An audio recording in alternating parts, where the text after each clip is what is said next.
Sonic, he's made us laugh, he has certainly made us cry. Anyhow, new video game movie's out, so let's talk about that.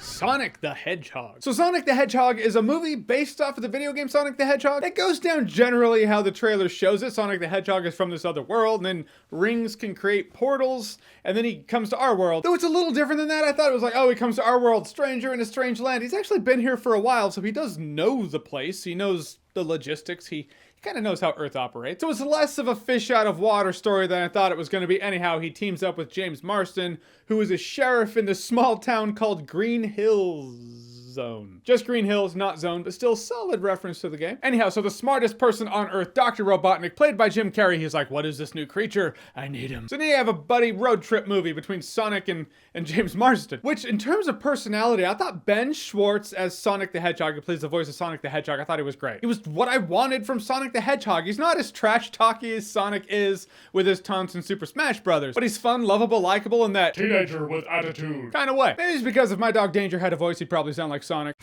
I'm Sonic, a little ball of super energy in an extremely handsome package. My dog Gypsy, probably Jack from Mass Effect 2. I did the smart thing.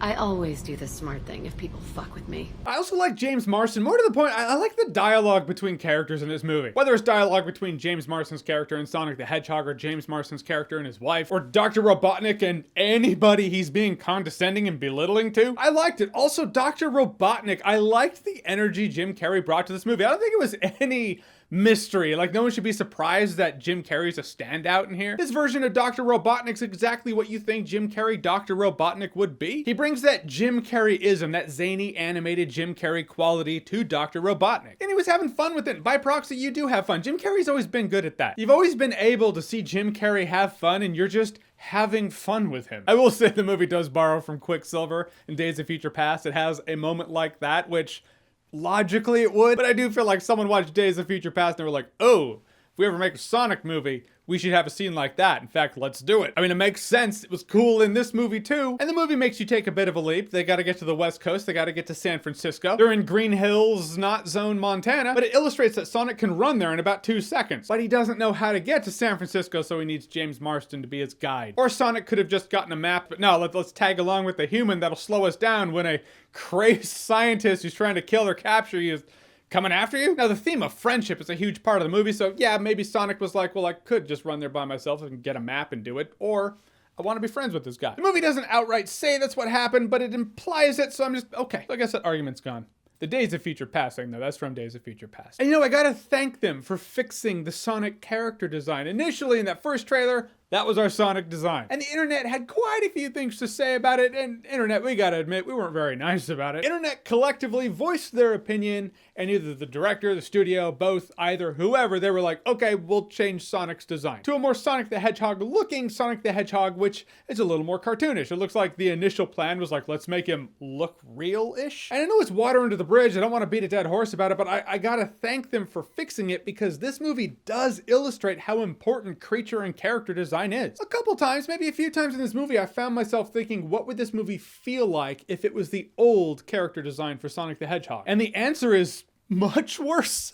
It would not have worked. The weird, realistic monstrosity character design would have clashed with Jim Carrey's animated cartoon villain vibe he's giving for Dr. Robotnik. The fixed Sonic the Hedgehog design, though more cartoonish, completely works with the vibe of the movie and the vibe of the villain. This is all a big lesson on how important creature and character design is, and how it would, could, or will fundamentally change the vibe of the movie. It works now. It would not have worked with that initial one. Anyhow, dodged a bullet there. Thank you to everyone who had a hand in changing Sonic's design or making that call, or all the visual effects artists who probably put in a lot of overtime. It paid off for the better. Folks, in the end, simple review, simple movie. I enjoyed Sonic the Hedgehog. I enjoyed what Jim Carrey brought to Dr. Robotnik. I'm glad Sonic actually looks like Sonic, and not whatever that was. I like Ben Schwartz as Sonic. I actually like James Marsden as basically, you know, Sonic's pal. Our eyes into the movie, basically. It's a buddy road trip movie with the fastest rodent ever. It had good energy. It's a fun family movie. A couple of references from the game. It doesn't rely on those couple references to the games, but if you catch them, that's fun too. Thought it was a fun time. No alcohol required. There is something in this movie where I'm like,